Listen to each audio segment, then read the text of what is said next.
Can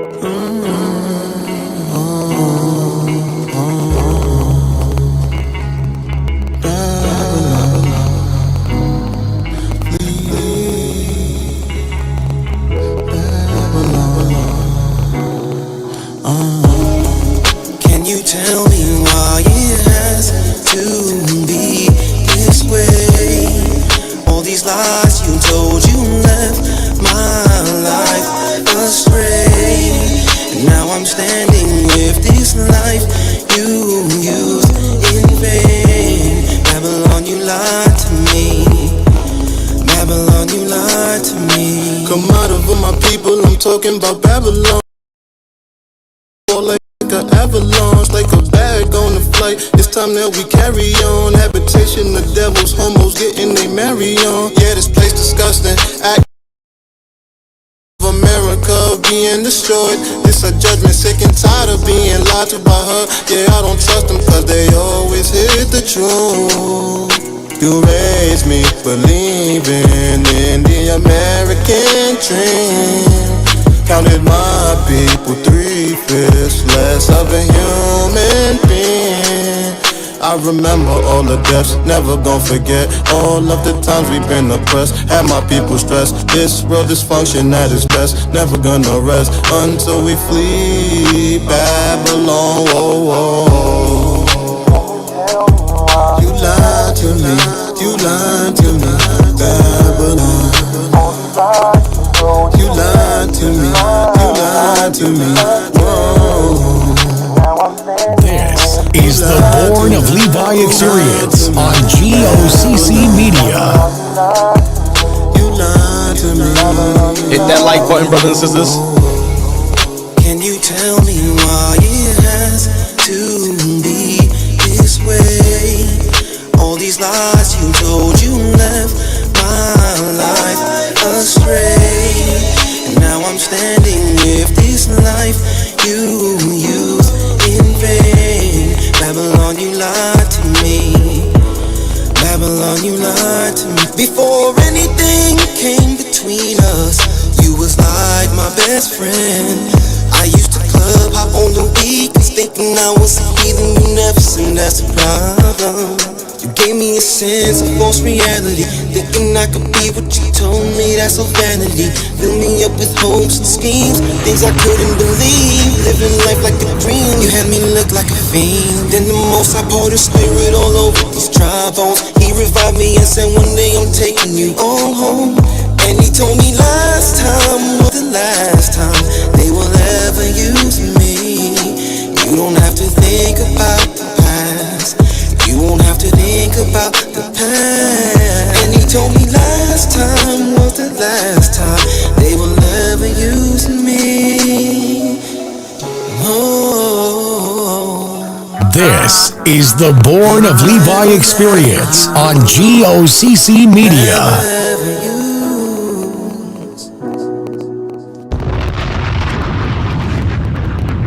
Yes, yes, yes. Shalom, shalom, peace and blessings, brothers and sisters. How we all doing in the room? Oh man, welcome back to the Born of Levi experience here on G.O.C.C. Media. I am your host, Deacon Hazak. And I'd like to start the show off by giving all praise to the Most High, higher in the name of His Son, Yeshua Mashiach, our Lord, our Savior, and our King. Man, how's everybody doing in the room? And brothers and sisters, I need y'all help. If I'm coming in nice and clear, please, brothers and sisters, please put a quam in the chat. Please place a quam in the chat for me if I'm coming in nice and clear, right? And if you haven't done so already, please subscribe to this channel. Hit the bell for notifications, and yeah, like, right? Drive the algorithms. Thank you guys for tuning in with me. And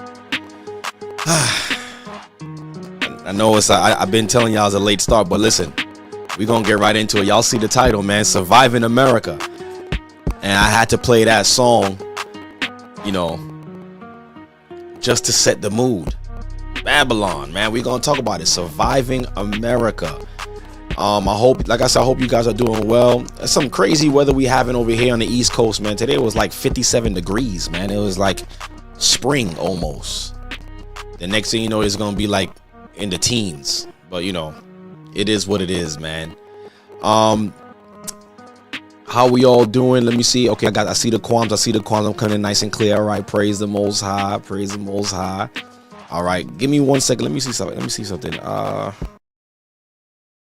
Can this work? Oh yeah, it's gonna work. It's gonna work. Yeah.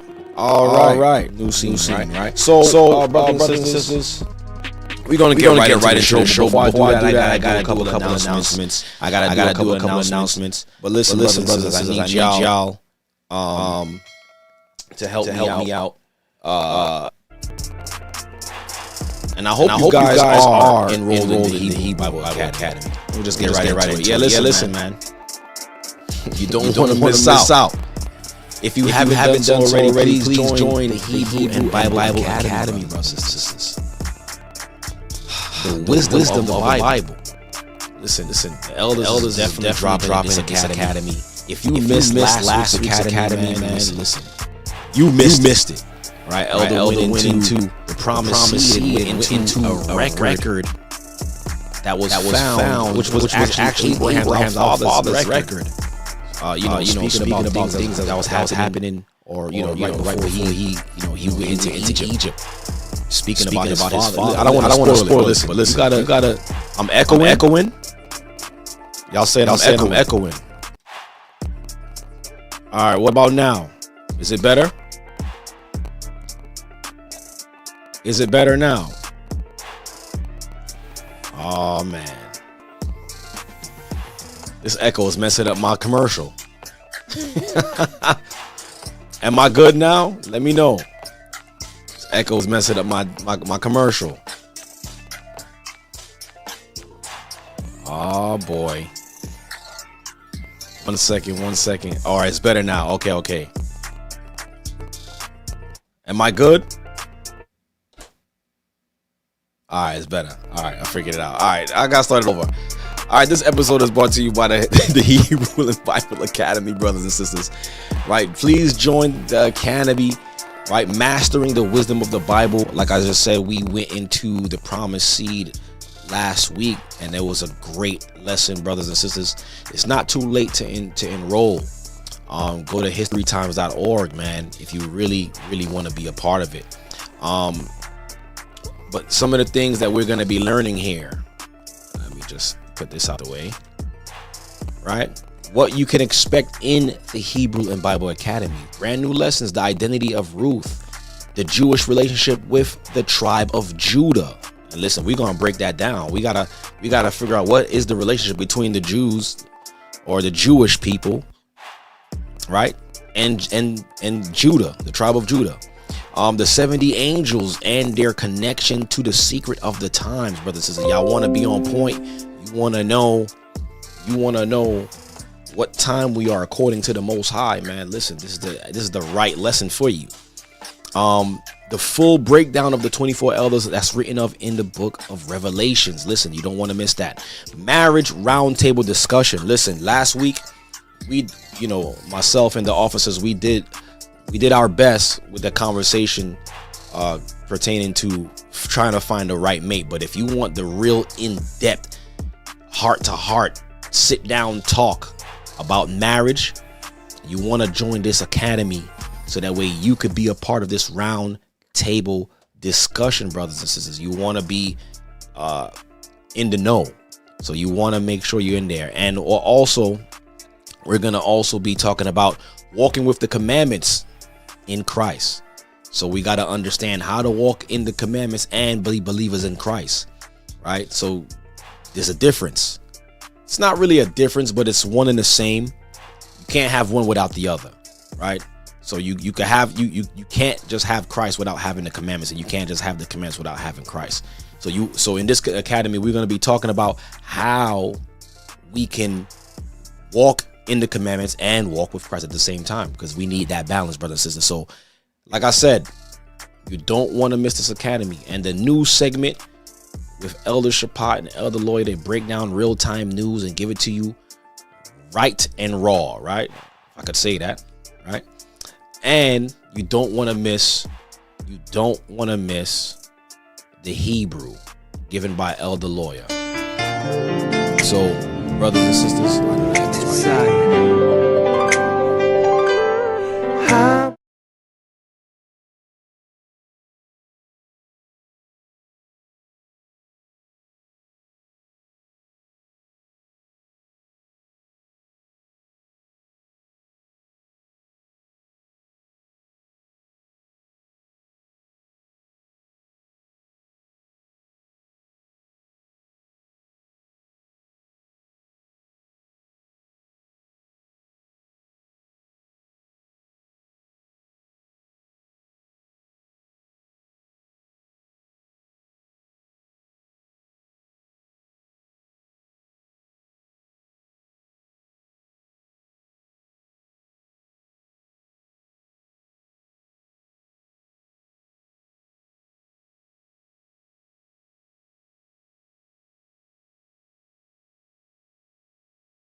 all right, this should be better because I don't know what's going on. I hope you guys can hear me now.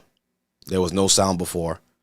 I got a lot of bugs that I got to tweak in that other profile. But listen, brothers and sisters, you don't want to miss that Hebrew Bible Academy. Am I coming in nice and clear now? Give me a thumbs up. Thumbs up. Or a qualm.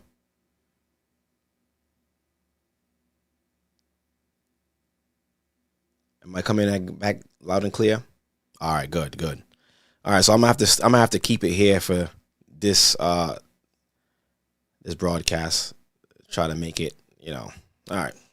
Well, let's get right into it. Surviving America. And this title, it came to me later on in the day. And just sitting back thinking about, like, you see how they made that whole series titled Surviving R. Kelly. I believe at the end of this whole thing, when everything is all said and done, we're gonna need a series or a segment or a documentary titled Surviving America. Because listen, what I'm gonna show you guys today and what we're actually gonna look at. Let me move this out the way. And what we're actually going to look at today, listen, man, we all going to need some form of counseling, some sort of documentary, or what they call that, a Me Too type of movement. But we got to talk about surviving America. And the reason why it's, we're going to talk about that because looking at how the elites or whoever's running this thing, how they're setting this society up, and it's not more so really affecting us, so to speak, because we're already, like, the way our minds already formulated, like we already established adults, some of us, right, or young adults, and we already have our minds geared a certain way when it comes to our understanding. We know that there's certain lines that we're just not gonna cross. We know that there's certain things that we're just not gonna do, and we know that there's certain things that we're just not gonna tolerate. But the next generation, are they as headstrong as us?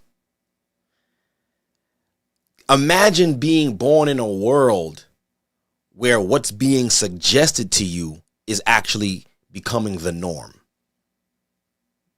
If y'all understand what I'm saying.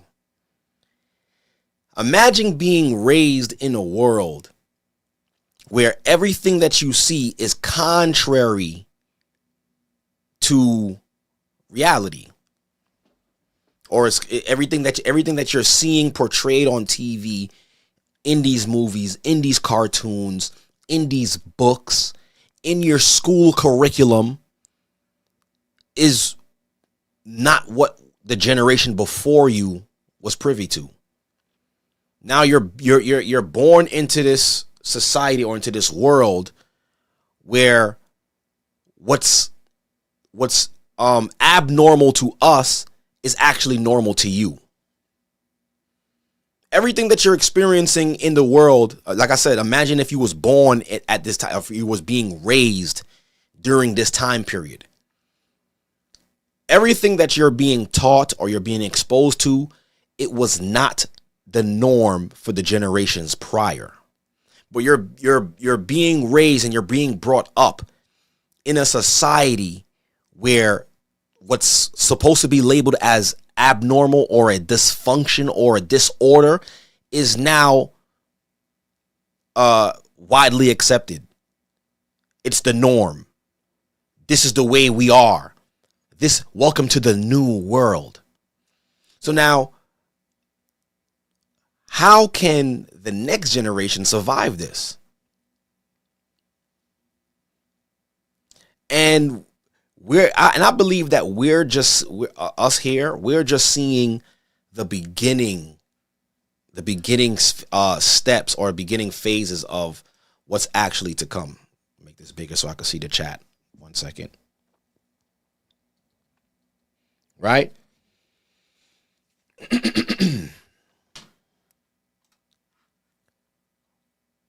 So we're just actually seeing the beginning of, and I don't want to say the world. And the reason why I say I don't want to say the world is because the world is not on the same page as America. The other nations on the other side of the world, when they look at Americans, or they see what we're doing on this side, or see what America is doing on this side, they're laughing. They're laughing. They're pointing a finger. Right?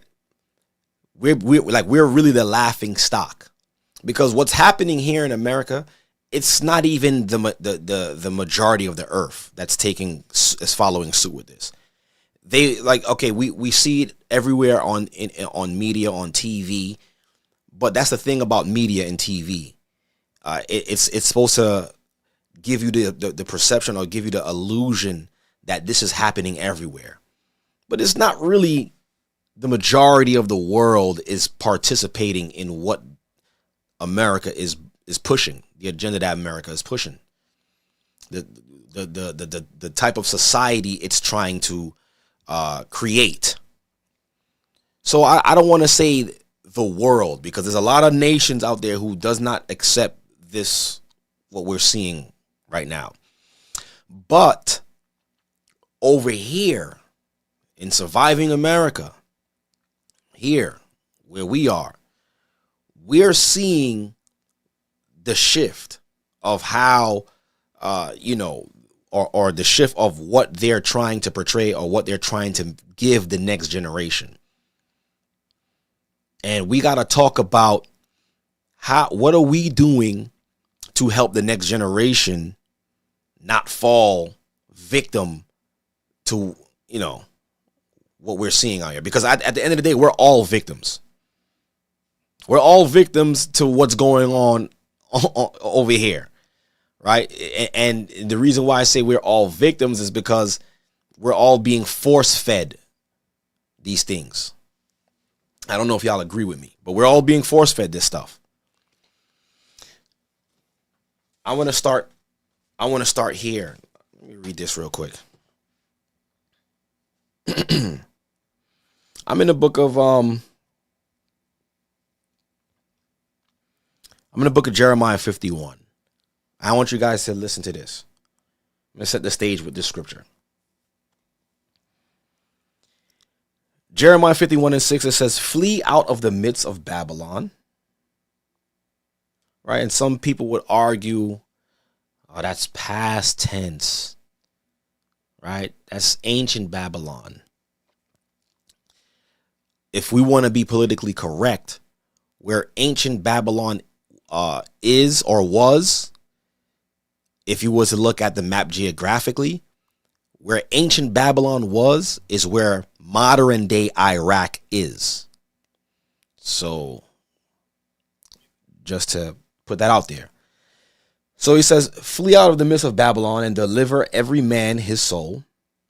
Be not cut off in her iniquity. So there's something going on in this place called Babylon where people who's there will be cut off if they partake in its iniquity. And I don't see the vast majority of the world following what's happening right now in Iraq. No one is interested. I don't even know who their number one selling artist is over there. So it says, be not cut off in her iniquity, for this is the time of the Lord's vengeance. He will render unto her a recompense. Listen, behold, verse 7, excuse me. Babylon hath been a golden cup in the Lord's hand that made all the earth drunken. So basically this particular place had the influence or had the technology and the marketing and the finances to influence the world. And I've yet to see the latest influence come out of Iraq. If we want to say that's talking about past tense, ancient Babylon, right? It says the nations have drunken of her wine, therefore the nations are mad. Right? Behold, Babylon is suddenly fallen and destroyed. Howl for her. Take balm for her pain, if so be she may be healed. So, cry out for her. Maybe she can be healed. Verse 9. This is the verse I really wanted to get. We would have healed Babylon, but she is not healed. So that means it don't matter the protesters that go on. It don't matter how many movements they push, how many fights for equality or whatever it is that they're pushing, any debates, any president election, nothing could really fix this place, according to what Jeremiah is saying. Verse 9 says, we would have healed Babylon, but she is not healed. So this place is beyond repair. This is why I had to title this Surviving America. Will we and the next generation be able to survive this thing? It says we would have healed Babylon, but she is not healed. Forsake her, and let us go everyone into his own country, for her judgment reacheth unto heaven, and is lifted up even to the skies. So I wanted to start there, right?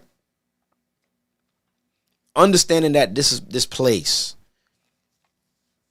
the daughter of Babylon, as the book of Revelation refers to her, is a place, according to the book of Jeremiah, that can't be healed.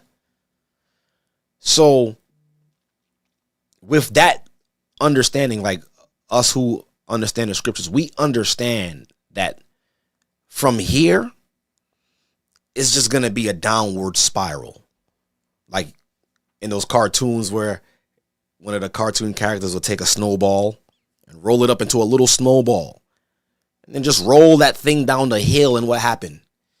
As it's going down the hill, it's just getting bigger and bigger, and it's just swallowing everything up in its path. It's taking everything with it. I believe this is what we're living right now, what we're seeing. Because 5 years ago, 10 years ago, what I'm witnessing right now, we would have never seen this 5 years ago. We would have never seen this 10 years ago, 20 years ago. So now we're in so-called 2024, and the stuff that we are experiencing, that we're seeing, that we're hearing about, is not like anything else before. And the prophets, I know the prophets was like, man, kudos to us who's living in this time. They probably looking at us like, yo, how are these people making it right now? Stuff that's going on right now is man, listen. I know the scripture says as in the days of Noah. But I believe this is the days of Noah times 100, because it's like almost ridiculous, the stuff that we have to deal with and what we have to shield. And the thing is, I'm saying shield because there's only so much we could do to protect our children.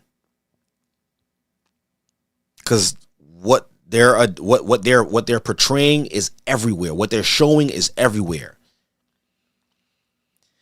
And yeah, you could keep your children in the house, but eventually they're going to become adults.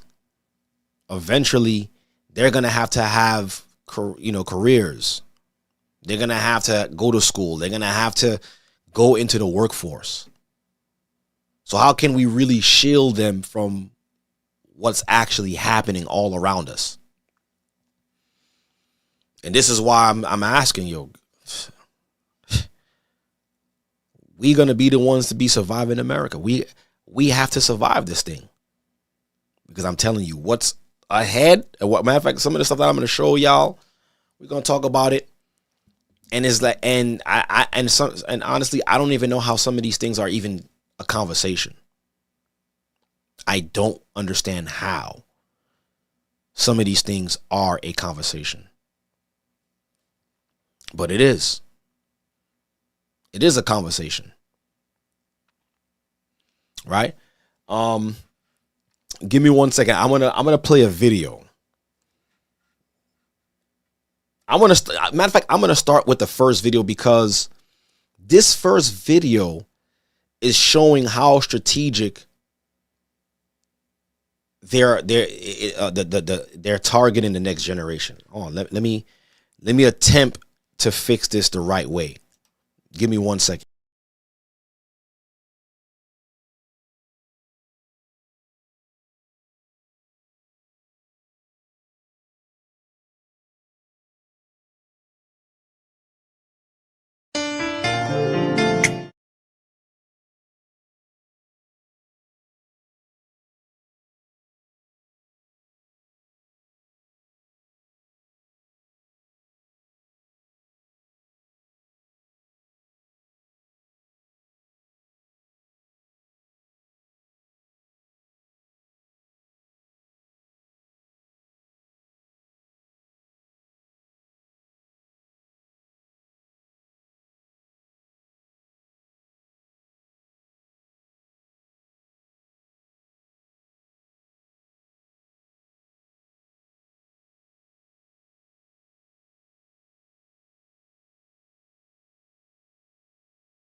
All right. I can't fix it. So let me continue, because I don't want to waste nobody's time. And let me get my camera going. So I don't know if all of you guys or any of you guys seen this video in particular, right? But look, I'm gonna play it. And this is what our children, those who are in college, those who are in high school, this is what they're gonna have to start dealing with pretty soon. And probably some of them are already dealing with this. But let's take a look at this, right? Darren, and my pronouns are going to be hold on. Z, let me start it from the beginning. Zer. Hold on. You can already hear the madness. Okay, class, so I am teacher Darren, and my pronouns are going to be Z, Zer, Zers, and Zerself. What? I've never even heard this before. Zer, Z, Zer, Ziz, Ziz. These are pronouns now. So that's how you will address me? Yes. So what about she, her, hers, herself? That's what we know. Yes, but I am gender neutral. So I am not a female, nor am I a male. I would be in between. So right here would be my pronouns. So instead of she or he, you would refer as Z. Surviving America. Instead of her or him, you would refer as zer. Instead of her or his, it would be zer. Yes, in the back.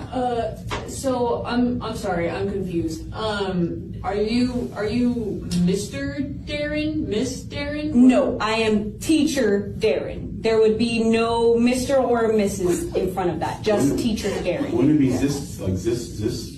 And you see how hard it is for them to grasp what she is saying? Because the way their minds already has been brought up and taught, they understand the different genders. But now for the generation that's coming up where this is becoming the norm, they will just accept this as regular, like, you know, yeah, this is teacher Zer, his, or whatever. I don't know the pronoun. I can't. But they haven't created that word yet, but you're on the right track. So it is just teacher Darren for now. Yes. You look like a pretty lady to me. Well, thank you. Most people would take that as a compliment, but I am gender neutral, so I am not a lady. I can be pretty, but not a lady. Yes. So you can't be pretty or I said I can be pretty. So you can be pretty and you can be handsome, but you are not a she that is pretty and you are not a he that is handsome. Correct. That would make no sense. So, of course, to young adults, this doesn't make any sense. But what about to a child? You're teaching a child this, and they have no clue what's supposed to be right and wrong. And this is what you're giving them. But this is what we have to survive. We have to survive through this.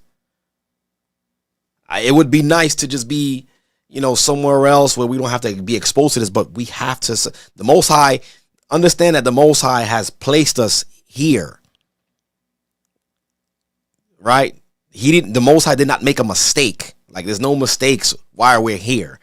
So there's something that He want us to see or to experience, us being here on this side, experiencing this.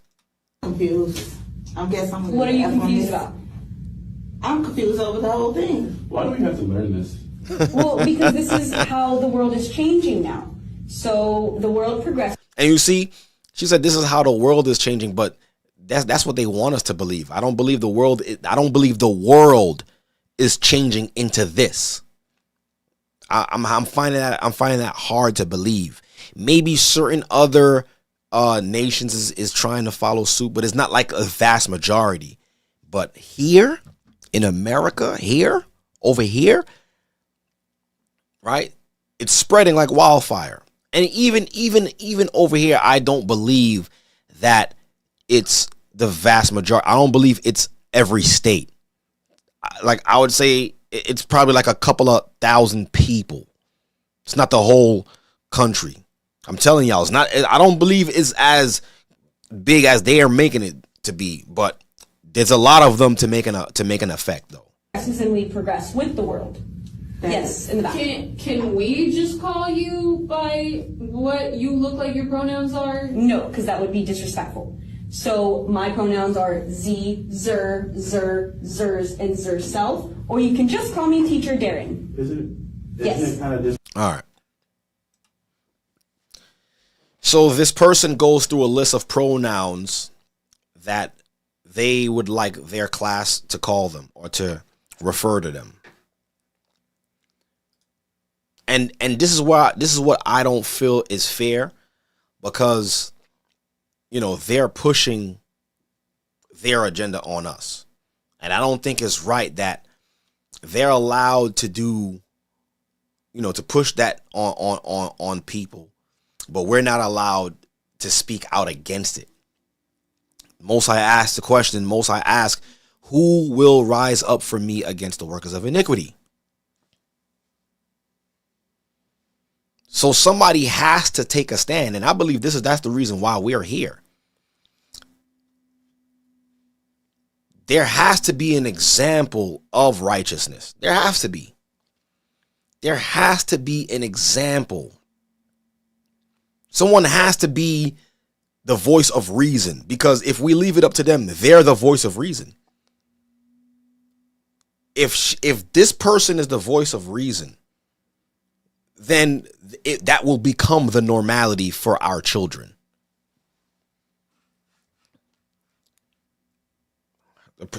Like, what is happening?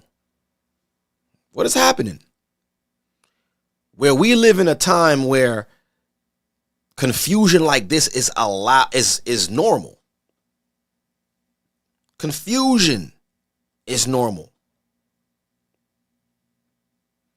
And y'all think it's just this right here.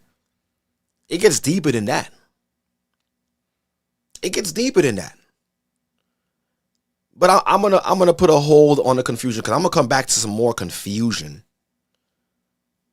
I'm gonna show you. I'm gonna come back to some more confusion. But what else is happening on this side of the earth?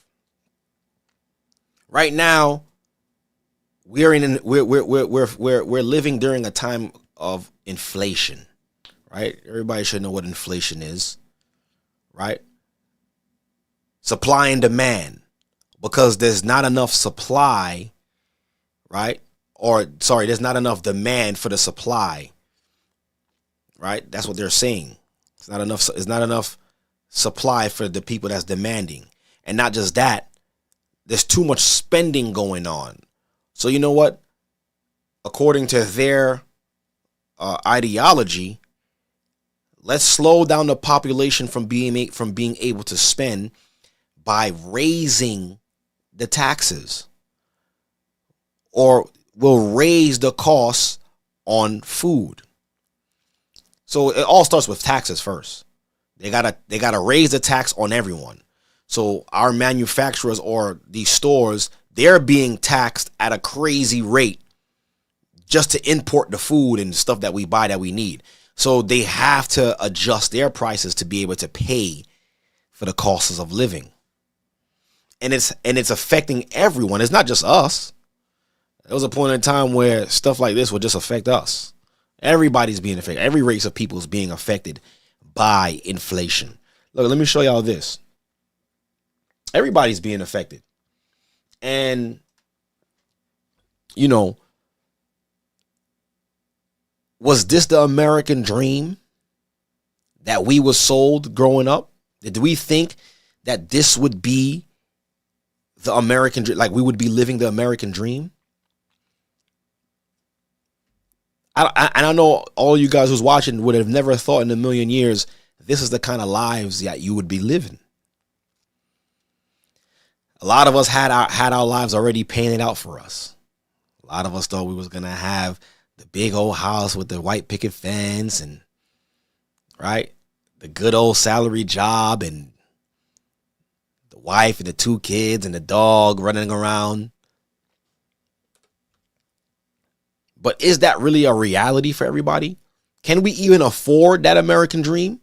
And like I said, they painted that picture of American dream so well for us. They painted it. They made it seem like it was something that was attainable. Look at this. So here it is. This is just a compilation of videos of women just complaining about how high the prices of groceries has grown to. I know you guys see it too in your areas. You're buying a pack of 4 drumsticks of chicken for like $8, and there's only 4 pieces in there.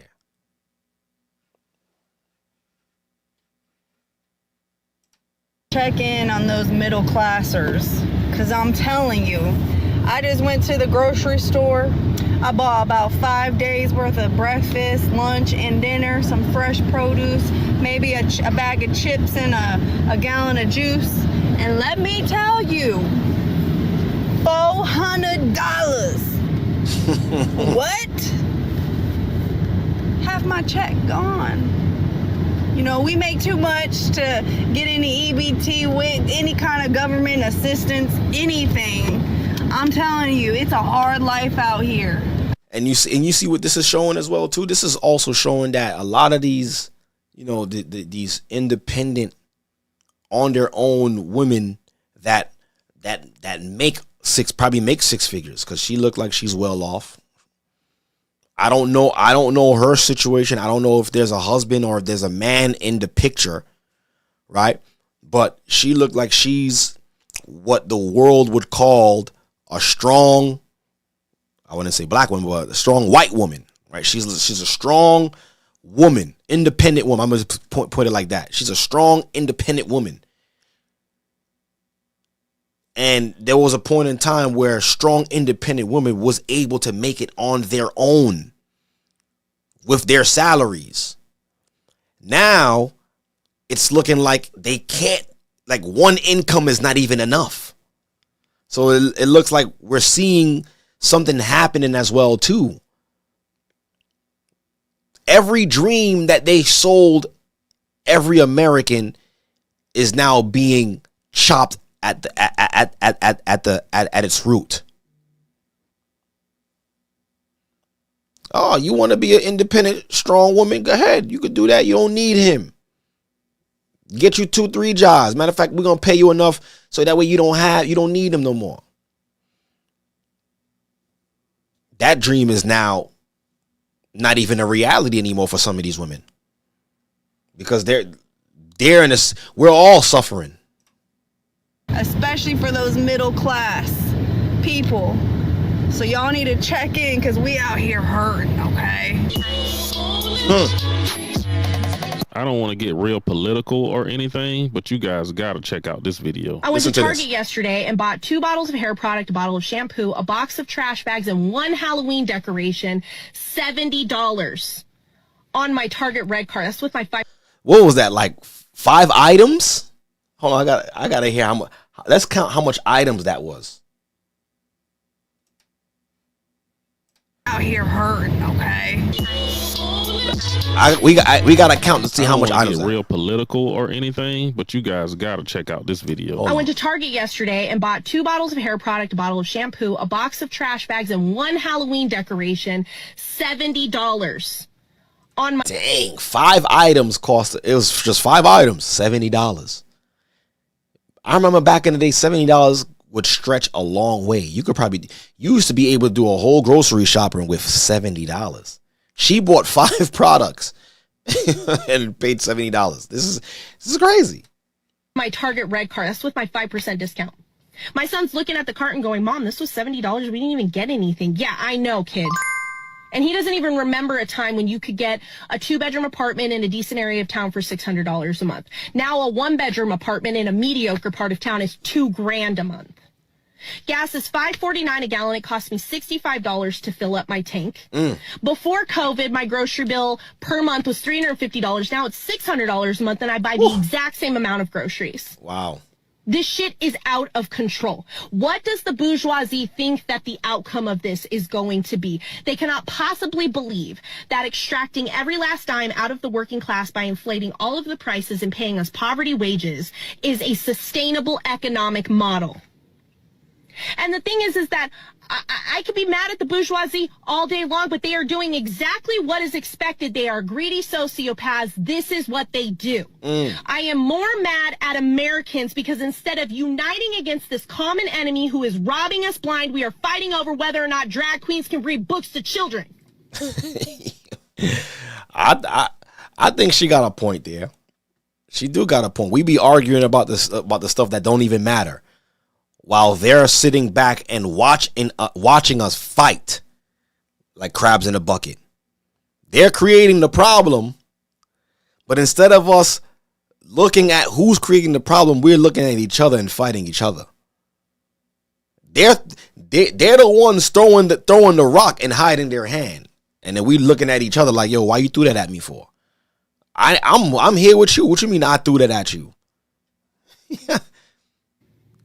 At what point are we going to stop taking this shit lying down, put our foots down, and say, fuck this, and not allow it? Oh, excuse the language. I didn't know. We cannot even afford to live in this country. We cannot even afford to live in this country. This is a common thing for a lot of Americans right now.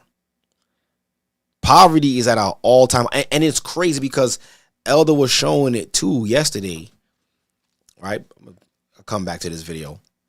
You know, Elder was showing it yesterday how, you know, the migrants and the immigrants that's coming in, some of them are aware that they're coming to America and taking our wealth and taking the funding that belongs to Americans, and they're coming over from wherever they're coming from and taking the wealth from us, from Americans. I don't want to just say from black people. I'm saying from Americans. So what this country is doing, this country is actually funding immigrants. These people weren't born on this soil. They have to get green cards. They have to get citizenship. But they're reaping the benefits of what we work for every day. We work every day and we pay our taxes. For the government to just take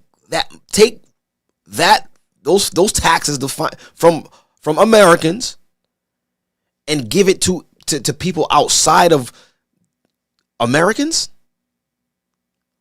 Now, what do we think the purpose of that is for? What is the message that they're actually trying to send to Americans? And we're not the only, and even, yes, we are in truth and we believe in Christ and you know, we know who we are now. We're not the only ones who's waking up though.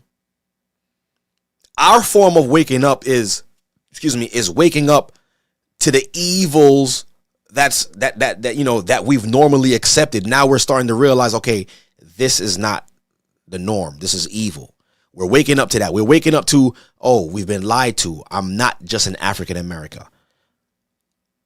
My forefathers came off slave ships, so that means I'm related to those written of in Deuteronomy 28, the children of Israel. So we're waking up to that. While the rest of the world is waking up to everything else. Like, look, this sister, she's waking up to understanding that she cannot even afford to live in a country where she was born and raised. Where is she supposed to go? That's the question. And I could feel the pain of a lot of these Americans because in their minds, like, yo, this is America. I'm an American. Where am I supposed to go? And you know what's crazy? Some of us think like that too. But we have a place to go. We do. We just can't get there right now. We just got to do what we got to do on this side. This is why I said we got to survive America to be able to go to the place of our rest. But there's a lot of people on this side of the world that don't have anywhere to go. This is it for them. Just think about that, y'all. Really think about that. Can't even afford to die in this country. That's crazy. She said we can't even afford to die in the country. And that's a fact. You know how much it costs to bury somebody? You know how much it costs to bury somebody? Average funeral costs ranges from anywhere between $25,000 and up. Starting.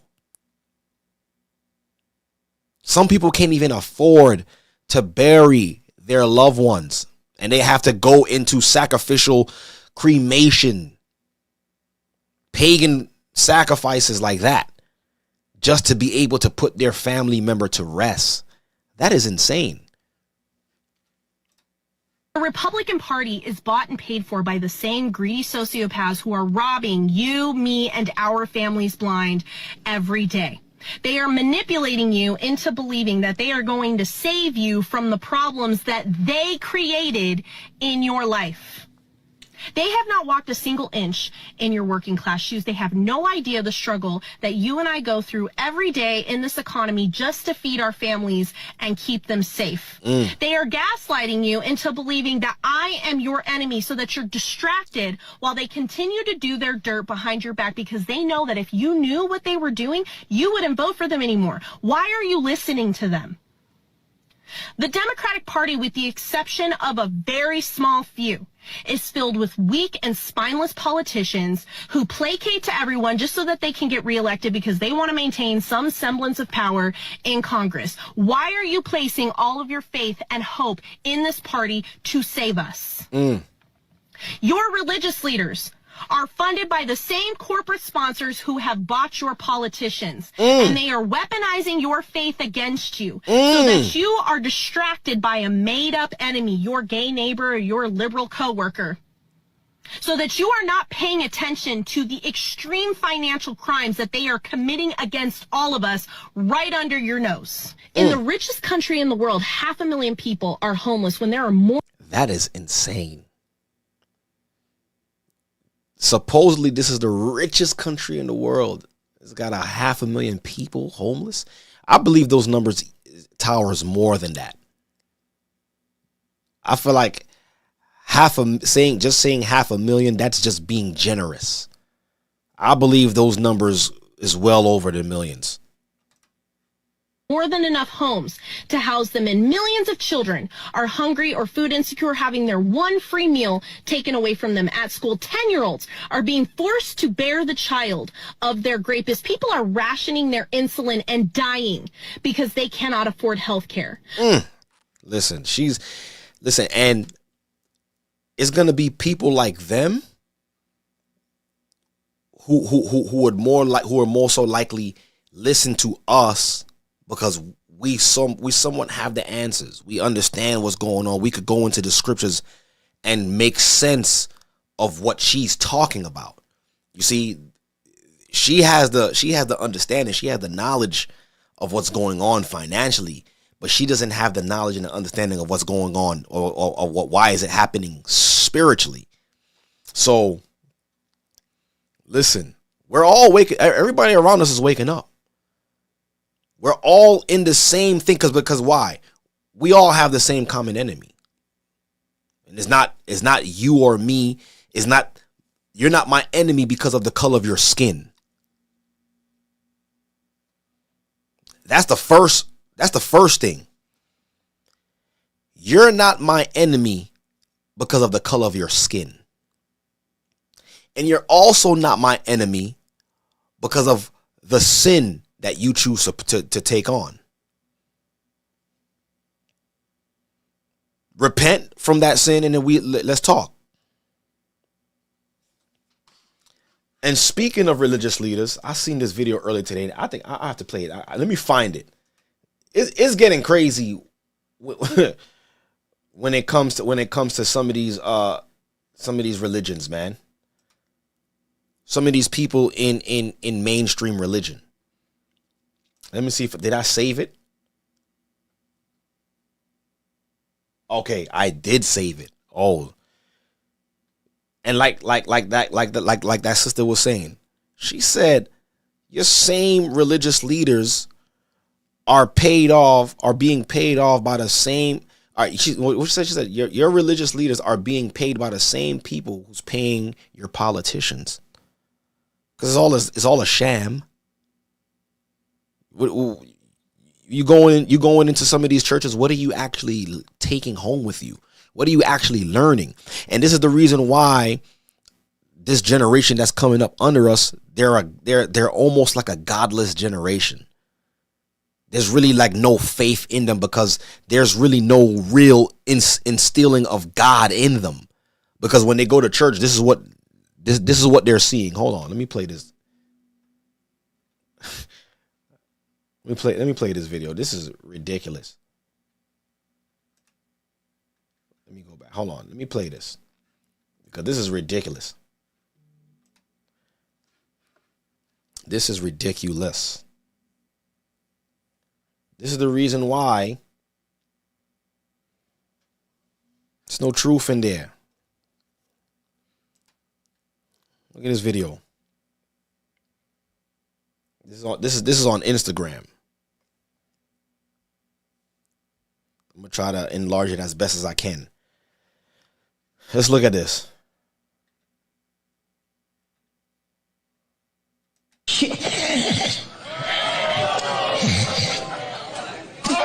So he just spits in his hand. And this is where most people would not face Jesus anymore. What most people would do is turn away.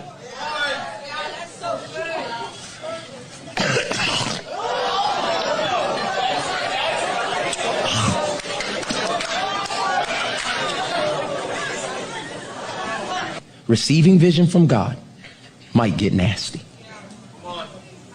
You mean, God, I just bought, in crazy faith, I just bought my dream car.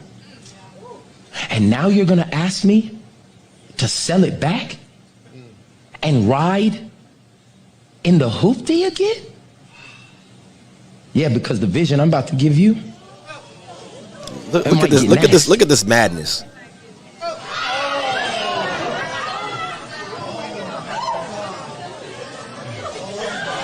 And do you hear and see the responses of the people? What? Bro, what are you talking about, man? Bro, I'm out, man. That nigga's tripping. Yo. This is where they gotta go now, because they not really teaching nothing in there. So they got to come up with these, with some kind of way to try to grab the people's attention. What did I learn from watching that? If I'm young and I need to hear a word. So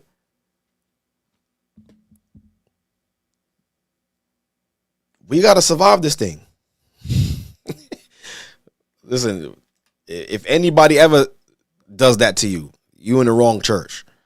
If you ever see anybody do that, you in the wrong place. This guy spits in his hands, rubs it in the guy's face.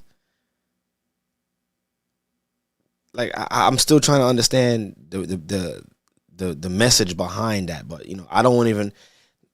I don't listen, man. I don't know, bro. I really don't know. Okay, but we have to understand that, yeah, there's really nothing to really hold on to in this place. There's really nothing concrete. And as you can see from the prior video that I played, that everyone is struggling. Everybody's feeling it. Everybody's feeling a form of oppression. Like I said, we're not the only ones. Ours is a little bit different, but the world is feeling it, or everybody on this side is feeling it, right? Matter of fact, let me just go ahead and read this. Welcome again, brothers and sisters. If you're now coming in, please hit that like button. Do me a favor, hit that like button. We gotta talk about this today. Look, I'm going to the. Listen to it. Listen. Should I read this right now? Matter of fact, I'm going to save that, because I'm going to read this scripture to sum up everything that we will be watching and talking about, right?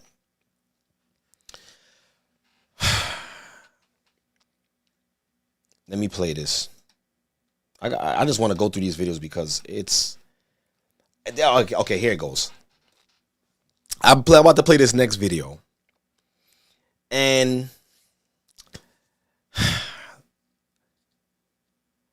one thing about the confusion, if you take part of any of it, you basically gotta go full steam. You can't just say, okay, I'm gonna choose to be with this part of the confusion, but this part of the confusion I'm not gonna accept. Once you accept any part of it and you give in to any of it, you might as well give in to all of it. I'm gonna play a video from Candace Owen. This video was actually 3 years ago, and it was a great interview. So she was not an interview, but she was debating. She's actually debating some guy named Mark Lamont Hill. I don't even know who he is, but she's debating him, right? And I would expect better from this brother, man. But this goes to show you that, like I said earlier, just because we have the same skin color doesn't mean you're for my turn. Or if you have a different skin color from me, that means you're my enemy. Sometimes the enemy could look just like you. He or she may not outright come and say, I am an enemy. But their ideology shows you, okay, you're not for my turn. So I'm gonna play this video, and I want you guys. I'm gonna play about 2 minutes of it, and I want you guys to just to listen. Just listen to how some of us think, and how some of us have allowed this system to change what we understand as normal now is not normal anymore. If you don't think the way I think, something is wrong with you. Some of us have really allowed this system to change the course of what's actually reality. We know what's an absolute. I cannot change what is an absolute. And matter of fact, I can't change a certain meaning of a word to fit how you feel. But if this brother could allow that to happen to him, what could we say about the future generation? Hold on, let me play this thing. As a last topic about the LGBTQRSTUVWXY and Z agenda. The agenda? That sounds so nefarious. It is agenda. It is agenda when you start, trying to. We already know where his stance is. Agenda, it sounds so nefarious. Use a word like nefarious. Brother, spell nefarious. Now let me stop playing around. Get policies placed into school that allows teachers to call your child by a different gender. And as a parent, they're not required to tell you. They could be calling your little boy Samantha all day at school and they don't have to tell you. That's an agenda, right? When you start trying to. Listen, I will have. If that was happening to one of my boys, oh my goodness. I can't even speak about what I would do. Are you kidding me? They're allowing certain school teachers to reassign your child's gender without you knowing and having your child accept that. Can you imagine going through something like that? And this is what I'm talking about. This is it's not fair. Of course, it's not fair to us, but this is what's. And I feel like we have allowed this as Americans, not just as Bible believers, not just as Christians, right? But as Americans, we have allowed this. We have allowed this whatever unseen hand to play this game, and through our silence. Our silence has actually become acceptance. Through our silence has become acceptance. And I believe it's too much people. It's too much people just rolling over and be like, it is what it is. This is just the way the world is now. It's too many people doing that. And I don't know why people is just accepting this, but systemize it, and to make it systemic, it becomes an agenda. And when you see how vicious that lobby has become, particularly the trans, I've said, like, you had me at the LGB, lost me at the T. Why the T? The T, because that's when you started telling people they were bigots because they don't want to play the crazy game. So here's my point. I think trans is a mental disorder. I think there's tons, gender dysphoria is a mental disorder. There's tons of mental disorders out there. There are people that walk around down the street and think they are Superman. Think they have powers and they can fly and they're Batman. And I would never want to see that person attacked. I grew up in a family where one of my uncles had severe mental disorders and thought he was like Indian from a tribe or something, kind of got it because he was in solitary confinement for too long and he actually went crazy in prison. So I've always been sensitive to people that have mental disorders. But when you start saying in society that you now have to pretend that Candace's uncle is an Indian, and if you don't, acknowledge him as Pocahontas, then you're a bigot, that's wrong. Now you're putting the pressure on me to not just be, accepting of this, but now to play the crazy game and to say, if you mispronounce and you don't call him Chief Pocahontas, then you're a bigot. Yeah. I don't play that game. I'm going to live in reality. You cannot live in reality. And you see, there have to be more of us to be like, you know what? I'm not playing this game. I understand what your pronouns are saying, but what I see a man there. Or if I see you and I see a female, I see a female. I'm going to address you as a sir or madam or ma'am. I'm not playing your game. I'm not doing it. And there's too much of us who's being silent and being accepting of this, which is, by default our acceptance. And they're on some, okay, so they're not pushing back, so let's keep going with it. Why not? Let's continue to see how far we can push. And they're pushing, but there's no pushback.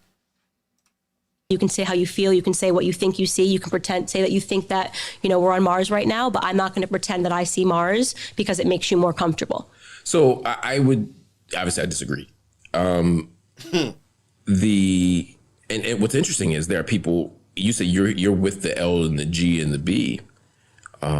There are people who, 30 years ago would have made the exact same arguments against you for the L, the G, and the B. They would have said that there's scientific data, that these are people who have mental disorders. There's some misalignment between what they desire and what they're supposed to. That there's some kind of gender thing going on that they're confused about. I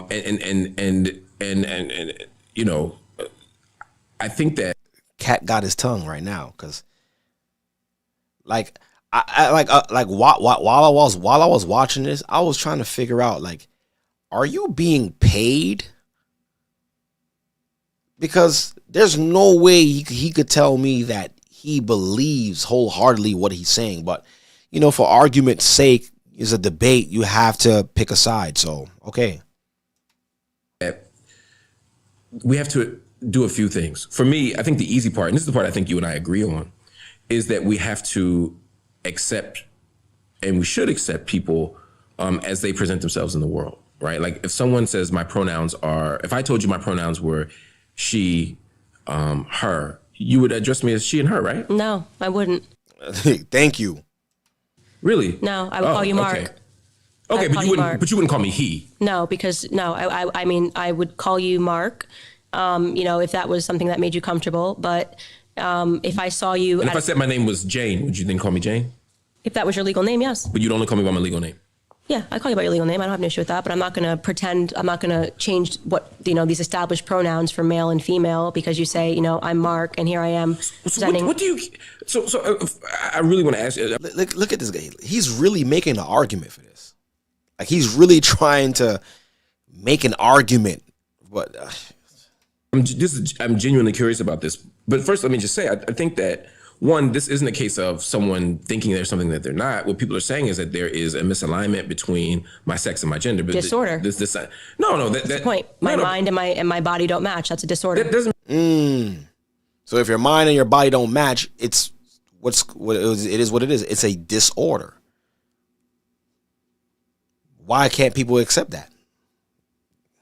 make a disorder, it just means that the world may be more diverse than we've previously understood it to be, whether we see it in plants, whether we see it in animals. There's all kinds of complexity. Yeah, he's being paid. In history. I mean, even we go back to the continent of Africa, we look in Asia, there's all kinds of examples of people who have complicated gender performances and complicated understandings of gender, and how we perform gender can be different.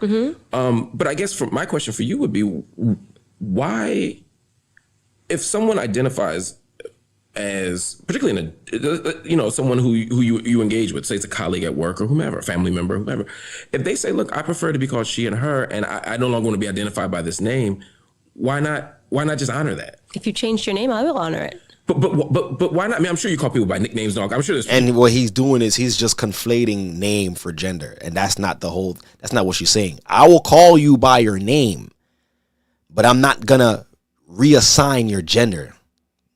So that's he's trying to be strategic with it, but common sense would tell you cannot. Your name is not associated with your gender. I mean, not all the time. I mean, you could have a male with a female's name. We may think it's a female's name, but does that make him a female? You see what I'm saying? So he's trying to. You can't make the two. You grew up in a black neighborhood, right? I know you know somebody named Peanut, right? Yeah. Right. You don't say, well, that's not your legal name. Your mama named you Joe. I'm gonna call you Joe. No, I'm saying if a name is one thing, but if you're asking me to change pronouns, I'm not going to exactly. do that. Because these are established pronouns. You're asking me to now change the English language, right? We know why we call female, she, her, girl, woman. Okay, these are words that have meanings. These are words that have meanings. So this is a book, right? So could you call this is a book and this is a mug? Could you call this a book and call this a mug? Yes, you could do that if you want to change it, but words have meanings, right? So now if I switch it and you say, well, this mug wants to be called a book, it's a mug. It's just a mug. This is the word we've established for mugs. This is the word we've established for books. Exactly. So you're asking me to change the actual meaning of words to accommodate you. I'm not going to do that. No, I'm not going to. That's exactly what they're doing. They're asking us to change the meaning of a word so that way it could best fit how that person feels. I'm not going to do that. Right? These words have been established, and the definitions have been established for these particular words.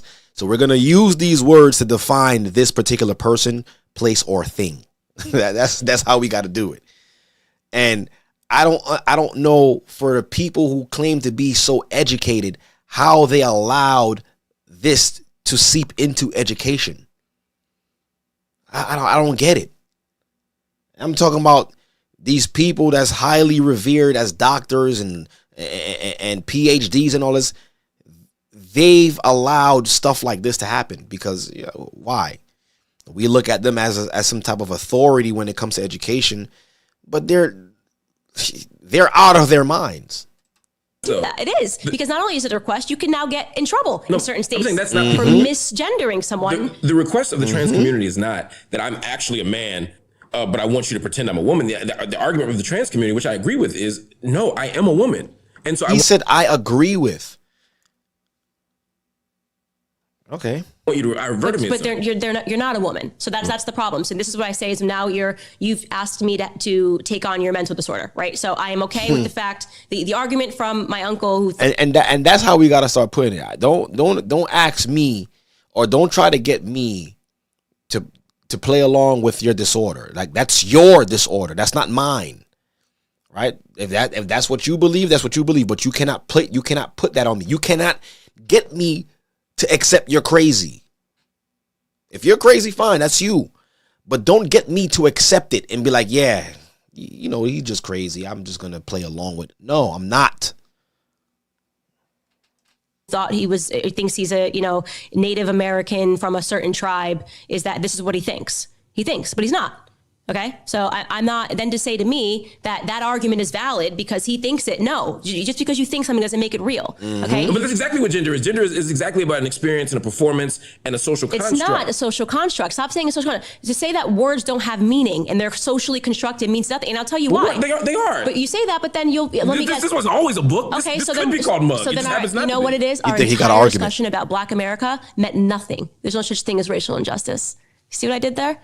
Because black is a social construct. Because prior to this, they was having a conversation about the racism when it comes to certain collegiate colleges, Ivy League colleges, and he was saying that there wasn't no difference, or he was saying like he was basically defending or trying to say that there was some type of injustice when it came to blacks being accepted into certain Ivy League colleges. So now she just used his point to say, well, that's a social construct.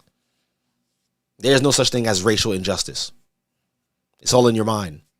And she could use that based of how his stance. That was very clever. Yeah, but we live in a social reality. So within that social reality, it can't be both, Mark. So you either think that the gender wage gap is BS, that feminism is wrong, and that racial disparities are all BS because everything's a social construct. You're either going to go full postmodernist and say nothing is real and it's all made up, or you're going to acknowledge that there are some hard, concrete truths. If there are hard, concrete truths, you and I are black. Okay, that's not going to change because we wake up and we decide, you know what, today. You see how he's just sitting there? In his mind, he's saying to himself that, yo, she's right. She got me there. But he can't do that.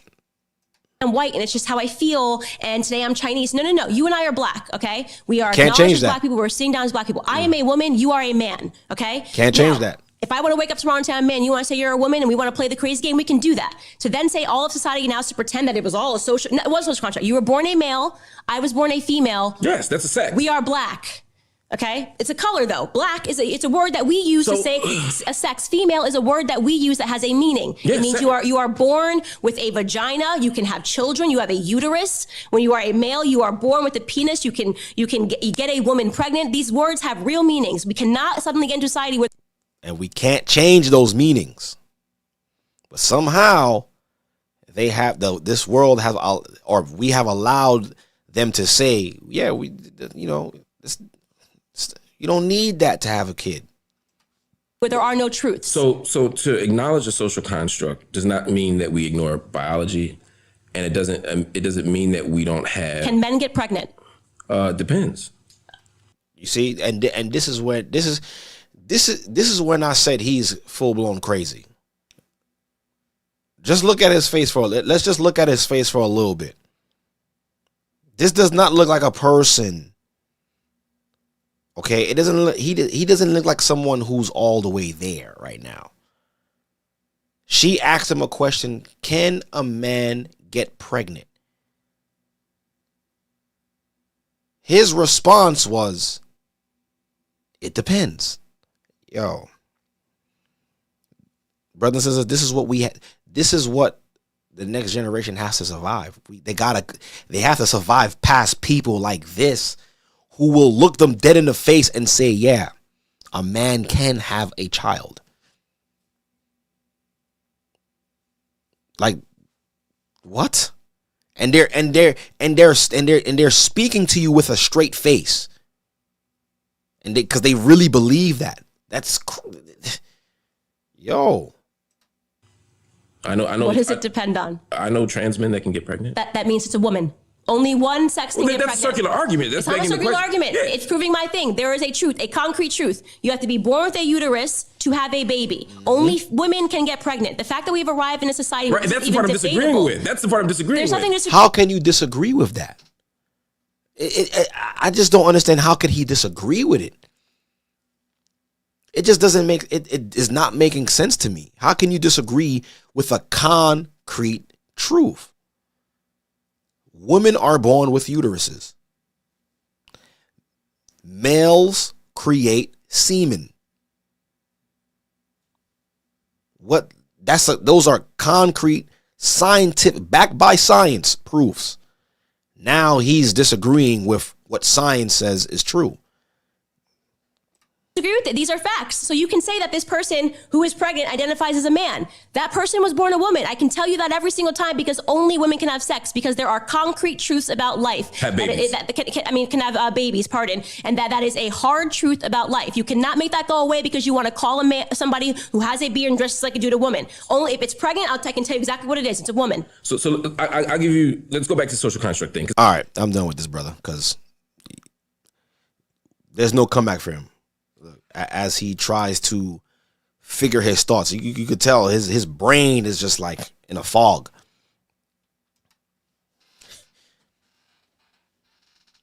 Surviving America.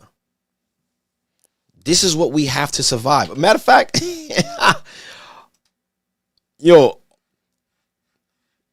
just to top it all off with this, with what he just was just talking about, let me show y'all this video. Just to confirm what Candace was just talking about. Let's confirm that. Let's confirm what Candace was just talking about. Last video I'm gonna play. Look at this. Recently transitioned to being a guy, and I had a doctor's appointment recently. That doctor said I was pregnant. Doesn't make any sense because I'm obviously a guy. So yeah, I don't mean to laugh, but these people really believe, and that's that, and it's really a disorder. It's a really a mental disorder, and we understand. Us who's in the know, who's spiritually sound, we understand what mental disorders are. Spiritual attacks, it's demonic possession. For you to think that you're a man and you're pregnant, it's all right. Let me continue. I'm going to a second doctor now to get a second opinion, and she's going to a second doctor to get a second opinion because she cannot believe that she's pregnant as a man. And you see, and this is the type of stuff, it's this type of crazy we're gonna have to tell our children, like, yo, look, this is what's happening out here. This is where the world is. I feel like we're gonna have to pull our children aside and be like Christ and be on some, listen, I send you out as sheep among wolves. Be wise as serpents and harmless as doves. We're going to have to tell them that. Be wise. Carry the wisdom that you've learned from this house. When you leave this house, use the wisdom that you've learned in this house to combat what's going on out there. Because there's nothing I can give you that's going to shield you from this. She said, I'm going to get a second opinion because I don't believe I can get pregnant as a man, but you're a woman. I'll keep you guys updated. Dylan, Thank you. you are 6 weeks pregnant. That's not possible. I'm a man. Before you became Dylan, you must have been Tasha. And Tasha must have been having relations in order to become pregnant. Well, she did, and then I became a man. Well, now that you are a man, you're going to have to jump back in a position as a woman and become a mother. Nope. I'm not going to be a mother, and I'm not pregnant. That doesn't make any sense. How can a man be pregnant? Well, before your transition, things like that just don't go away. Yo, this is crazy, bro. This person really believes that they're a man. That's the scary part. That this person really believes, I don't care what's going on with my body, but I'm a man. Like I said, when you transition, that doesn't just go away. How is a man pregnant? That doesn't make any sense. Well, technically, you're not a man. I am a man. I'm sorry to inform you, you have woman body parts. Judah came right out of her. She tried to keep it professional, but it's to a point like, nah, sister, you are a woman. You is not a man's. Judah came right out. Yes. And you can give birth and you can...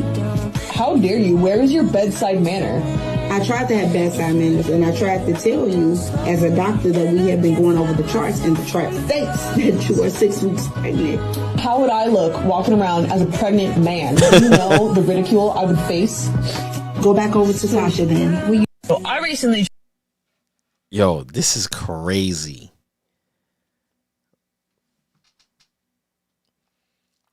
And like I said, this person really believe that they're a man. And mind you, and brothers and sisters, there's multiple people out here who believe that there's something else. I've seen a video earlier today. I don't know if I can find, I'm gonna try to see if I can find it, where a mother said she was going to sue her child's school because her child identifies as a cat. And she said, when my child was licking his paws, the teacher told him to stop. You are not a cat. And she said she's going to sue that school because they're not calling him a cat. They're not identifying him as a cat. Do you see the level of crazy we have allowed? And the thing is, there's not enough people standing up. It's not enough people that's standing up. It reminds me of that episode of The Simpsons years ago, where there was a lot of things going on, and the fact that people was paying the occurrences, it was paying it attention. It just kept going on and going on and going on, and then they just came up with a song called "Just Don't Look, Just Don't Look, Just Don't Look," and then you just didn't look, and then they had no choice but to not exist anymore because no one was paying them any mind. So I think that got to be something that we have to start doing. Just don't pay them any mind. Let them do what they're doing. But like I said, she's not the only one who thinks like this. There's hundreds of people over here in this side of the world. Because like I said, I want to see videos. Probably maybe I haven't seen them, and maybe y'all have seen them, of people in China saying the same things that you're hearing over here in America. People in East India. I don't think so. I think some of these countries still hold on to traditional values, and this is the reason why the Most High said this. I'm in the book of Isaiah chapter 24. Listen to this, y'all. This is going to explain this whole thing, right?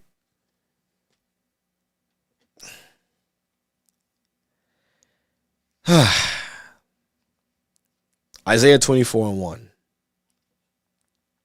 It says, "Behold, the Lord maketh the earth empty, and maketh it waste, and turneth it upside down, and scattereth abroad the inhabitants thereof.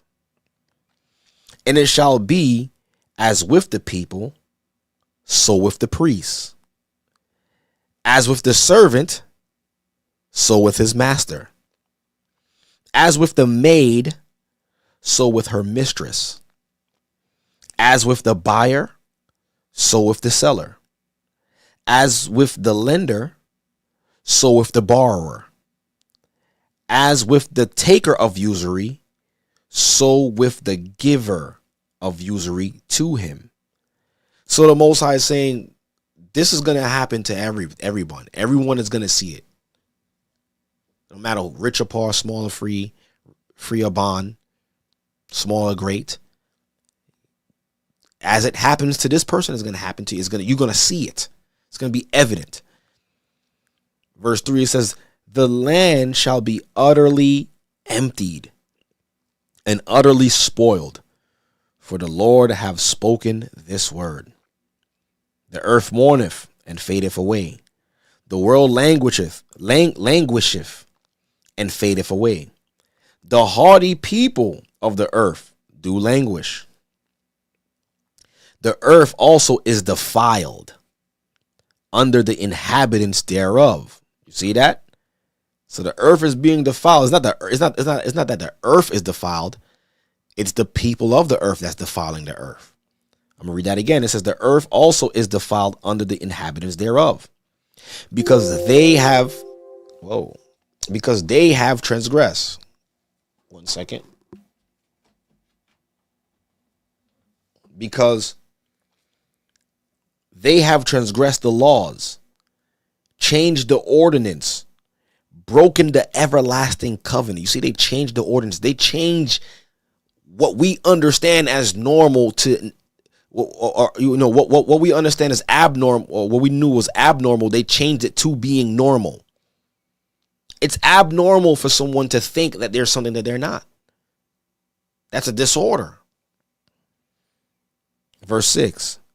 Therefore hath the curse devoured the earth, and they that dwell therein are desolate. Therefore the inhabitants of the earth are burned, and few men left. The new wine mourneth, the vine languisheth, all the merry hearteth do sigh. Right? I'm going to jump down to verse 10. It says, the city of confusion is broken down. Every house is shut up, that no man come in.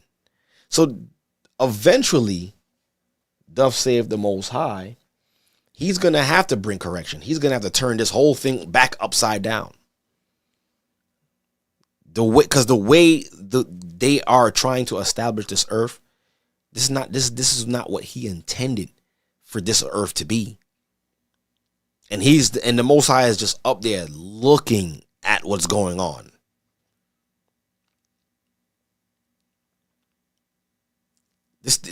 Everything is upside down. Everything, like, what? What is happening right now? That last interview made me realize, like, yo, there's some people out here who's really sold out to this lie.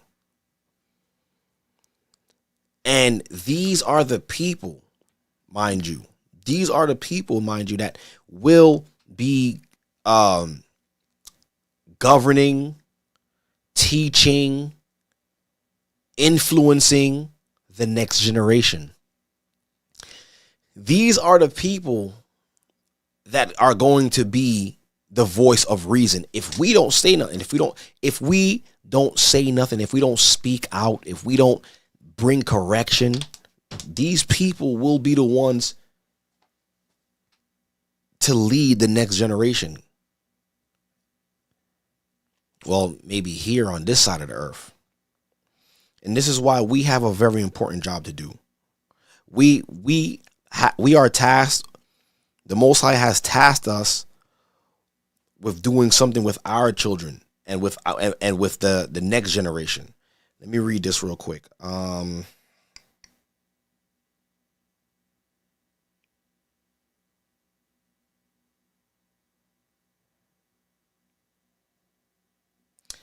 want to read this.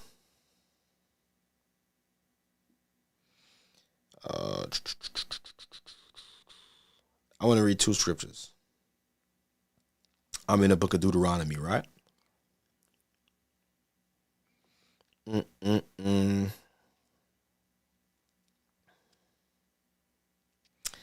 going to read Deuteronomy chapter 7. No, not this. Let me start from verse. Let me start at church. Deuteronomy chapter 8.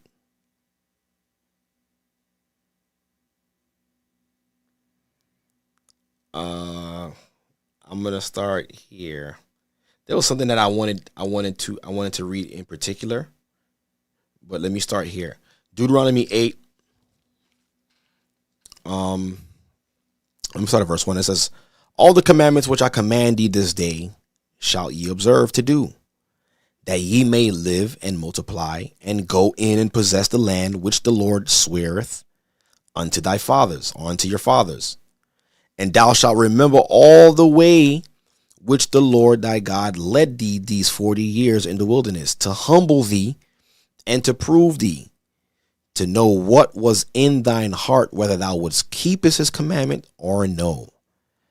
And he humbled thee, and suffered thee to hunger, and fed thee with manna, which thou knewest not, neither did thy fathers know, that he might make thee know that man doth not live by bread alone, but by every word that proceedeth out of the mouth of the Most High doth man live. Thy raiment waxed not old upon thee, neither did thy foot swell these 40 years. Thou shalt also consider in thine heart that as a man chasteneth his son, so the Lord thy God chasteneth thee. Therefore, thou shalt keep the commandments of the Lord thy God. To what? To walk in his ways and to fear him. And this is what we have to continue to establish within our children from a very young age so they could understand, because I'm convinced that the people of this world who believe whatever it is that they believe, they've lost their way. I don't think they even believe that there is a God. But, you know, it says, let me jump down. Verse 11, it says, beware, see? Beware that thou forget not the Lord thy God in not keeping his commandments and his judgments and his statutes, which I command thee this day.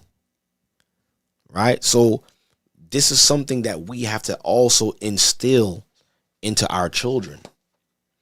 We have to instill this understanding in them, because look at the world that we have brought them into. Then this next generation is going to be in society where stuff like this is the norm. Let me show this.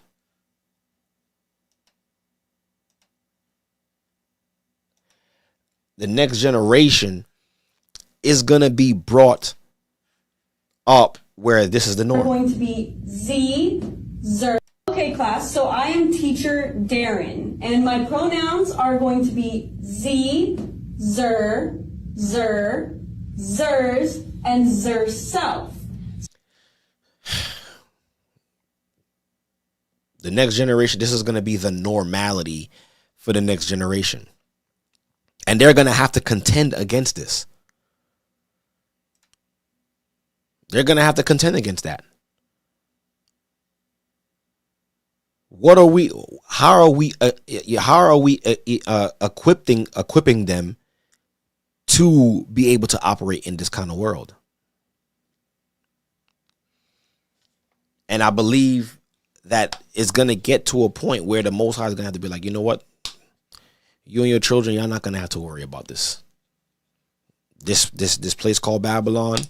Y'all not going to have to worry about living and living here and bringing up children in this part of the world. Because there's prophecies that, you know, I didn't read tonight that shows what will happen to this place. I only read a little bit because it gets crazy. But my thing is not to make y'all focus on the destruction and the sorrows that are to come. We know that these things are coming. We know it's coming to pass. If it wasn't going to come to pass, the Most High would have never had said it. But my mission and my goal is to have you aware that this is happening, and to work around what's happening. No way, shape, or form am I telling you to stop your life and to stop what you're doing and you can't do anything. No, you can do something. You can continue to prepare. You can continue to live your life as best as you can, where you're not transgressing the Most High, and stand for righteousness. And when the Most High say, okay, it's enough, time to go, then we will know it's enough, time to go. But you're still preparing. First, spiritually first, because it makes no sense to prepare physically and spiritually you're dead. You could have your bug out bags. You could have a dang bomb shelter. You can have all of these things. And the Most High looking at you like, yo, you have all these things. You're not even going to be alive to even use these things. Because spiritually, you're dead to me. So like the scripture says, let every man work out his own soul salvation with fear and trembling. So the first step is to make sure spiritually our minds, our spirits is in tune with the Most High. We're living a righteous life. We're keeping his commandments. We've put on Christ. We're operating in this world, but not being of it. That's the first step. Second step is prepare. Now that you have your soul salvation intact, now you can prepare to keep your physical intact. And while you're preparing to keep your physical intact, you're still ensuring that everything else around you is in working order. You're not supposed to regress because of the truth. You're supposed to still progress. So there's a balance when it comes to this thing, right?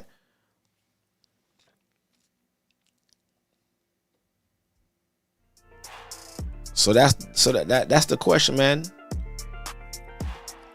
I believe that we will be able to survive America.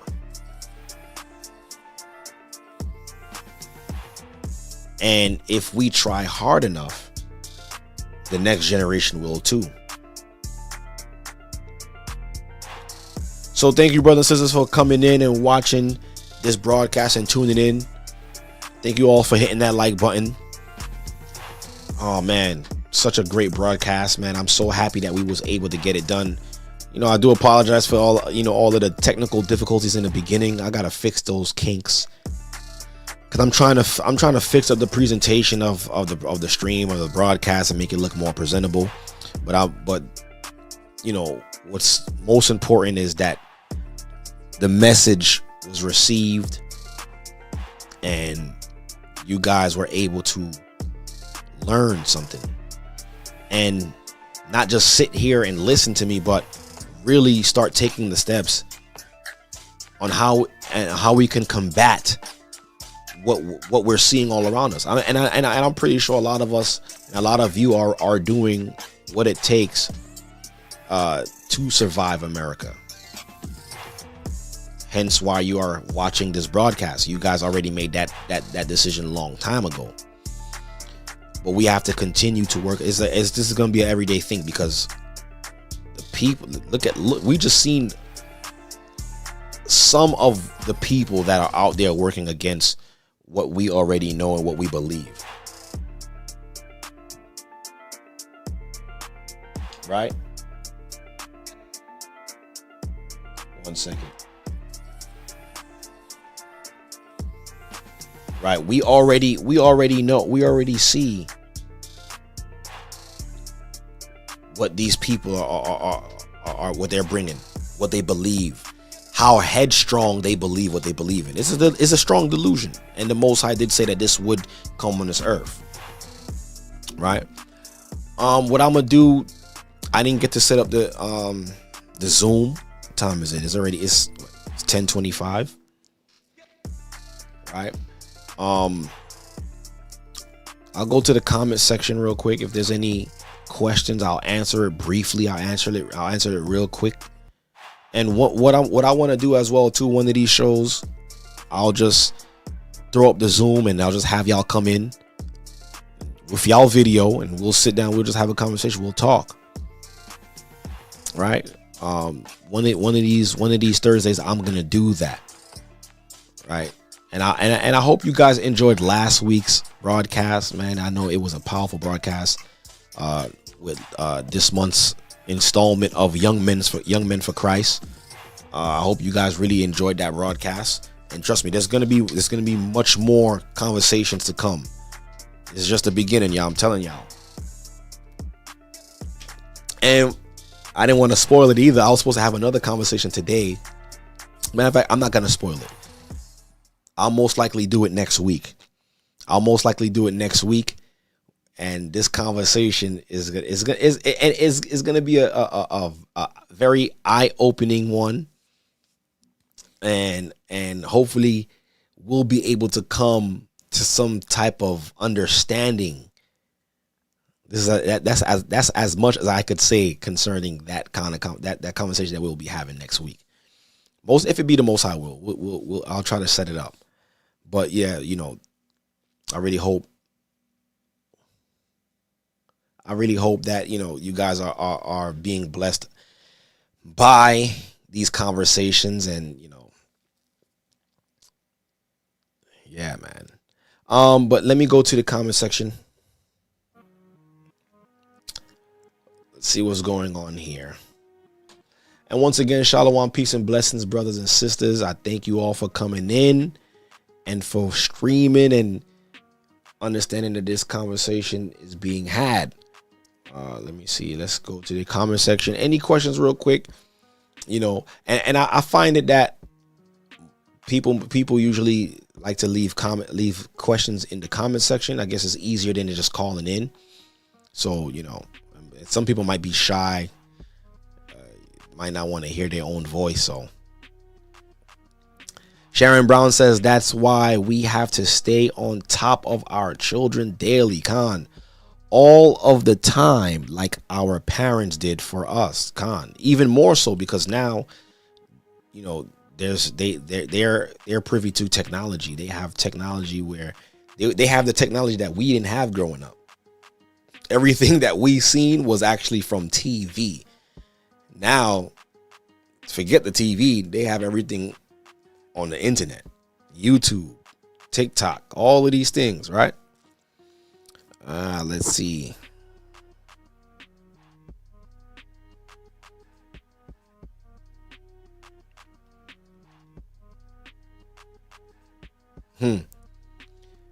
Pierre says, and I humbled thee to see what was in your heart. Yeah, quoting the scripture in Deuteronomy. Yeah, the Most High had to do that. The Most High kept us there for 40 years to really see, like, yo, will these people really follow me?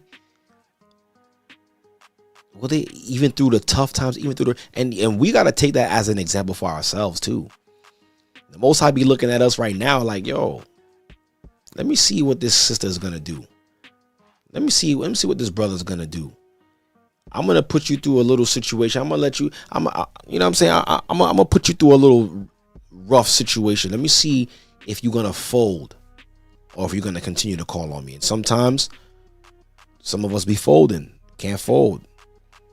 We gotta rely on the Most High with everything that's in us, because he's all we got. Let's see.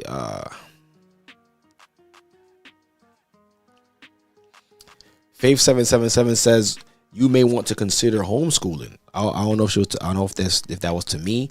My children are homeschooled, or, you know, but they do have other services as well too. But my kids are homeschooled. Let's see.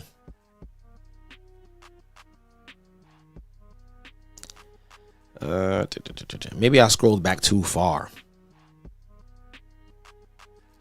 Let me scroll down.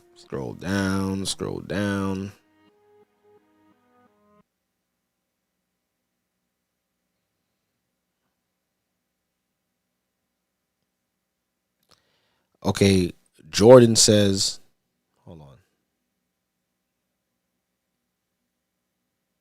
Okay, praise the Most High. Kayam says the view is perfect and the message was received. Jordan asked, could you go more into depth in Matthew 24 verse 1? Matthew 24 verse 1. I don't know if you was talking about the whole chapter or just Matthew 24 verse 1. But I'll read it real quick. Matthew 24 verse 1, it says, and Yeshua went out and departed from the temple, and his disciples came to him to show him the buildings of the temple. I'm pretty sure you was talking about the full chapter. But yeah, I could definitely go into depth on that.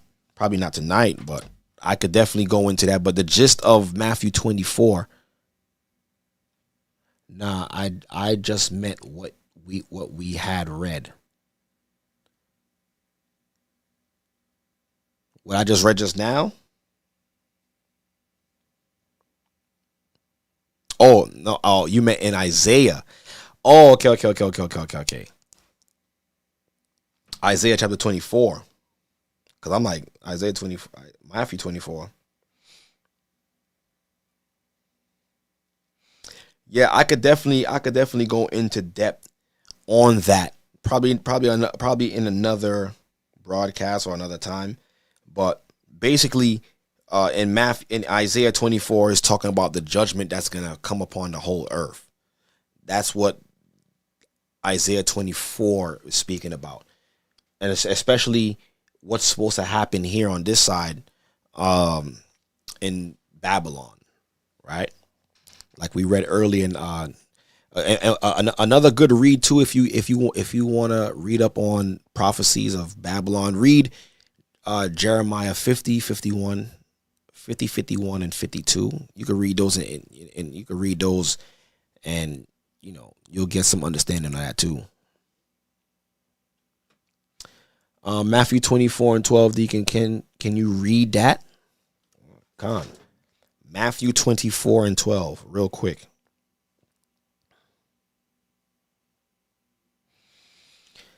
Matthew 24 verse 12, it says, and because iniquity shall abound, the love of many shall wax cold. Because iniquity shall abound, the love of many shall wax cold. And we see that happening. We see, because of sin, there's no love for your neighbor. Just drive on the highway. You see road rage. People are, I've even seen stories and seen videos of people losing their lives because of road rage. It was that serious. The person cut you off that you had to take that person's life. Like nothing in your mind came to thought like, yo, this person may have a family. There's someone that's depending on this person to get home. There's someone like, that's just basic human, just human being love for one another. Just the understanding like, yo, this person may have a family. I'm about to take this person away from their family. Just because you may not love that person at that moment doesn't mean that there's someone out there who don't love them. There's always somebody who loves someone. And I believe if people thought like that before they went into senseless acts and committed senseless murders, the world would be a better place if people thought that way. But it's sad, man. But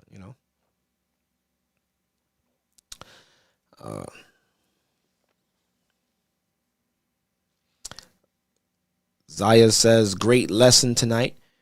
We are still going to do the round table with the Gen Z brothers and sisters in the truth. Oh, Khan, yes. I didn't forget about that. I did not forget about that. And next week's conversation is gonna basically top, or is gonna start. I already put out too much, but next week's conversation is supposed to actually start this off. But I didn't forget, and I think you did send an email. I believe you did. If it was you, but I'm gonna get all of y'all together. Trust me. Meat Queen says, okay, all praise to the Most High, family. Khan, all praises.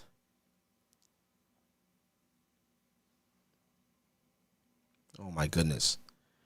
They said they found the guy who murdered who executed a 6-year-old due to road rage. That's insane, bro.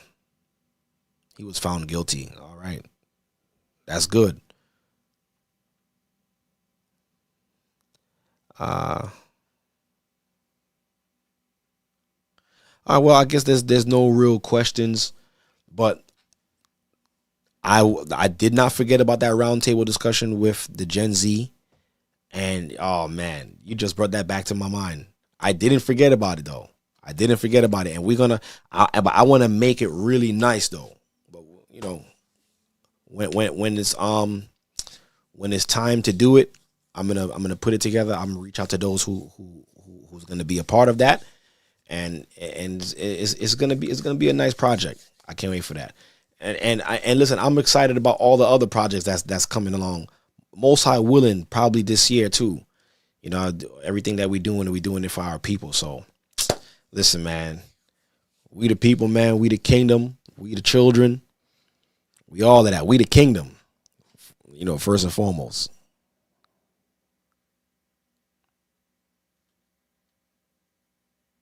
Yeah, we the kingdom. But brothers and sisters, I would love to stay on more and to chit chat and to go more in depth in certain things. But, you know, this is my time for now. You know, this is my time. It's been fun. And like all good things, this good thing must also come to an end.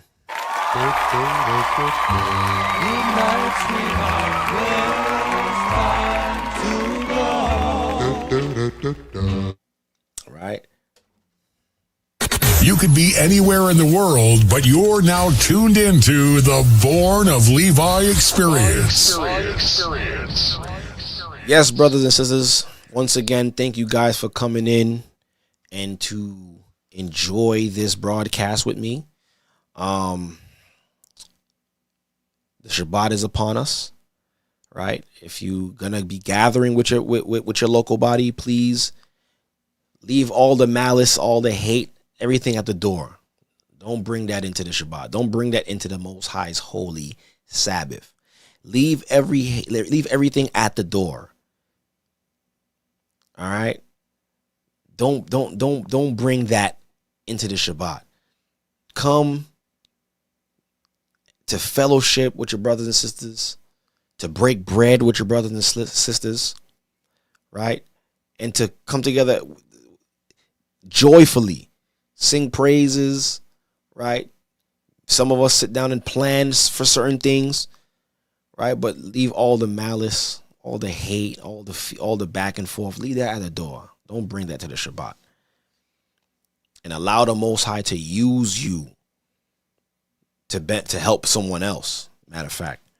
So, you know, brothers and sisters, continue to stay prayed up. That's another thing too we got to talk about. We got to talk about prayer. It's very important to pray. I know sometimes we get caught up with life. You know, we get caught up with our situations, work, school, whatever the case, but we have to spend time to pray. We got to have communications. And if you ever feel like you just going through emotions, or you just going through the day, or you just going through the week, and you just feel like you're on repeat, maybe that's just a sign from the Most High, like, yo, you're not tapping in with me. Because the Most High always brings new insight. And you see, I even received that for myself too. Right? The Most High always bring new insight. So we got to tap in with the Father so that way he could continue to renew us daily. Whenever you feel like you like a hamster on the wheel, it's time to tap into the Father. It's time to seek his counsel. So he give you that new revelation, right? I just wanted to share that. I needed to hear that too. But brothers and sisters, continue to stay prayed up. Continue to withstand the wiles of the devil. Like, you see what's happening out there. Continue to fight. Continue to stand for what is right.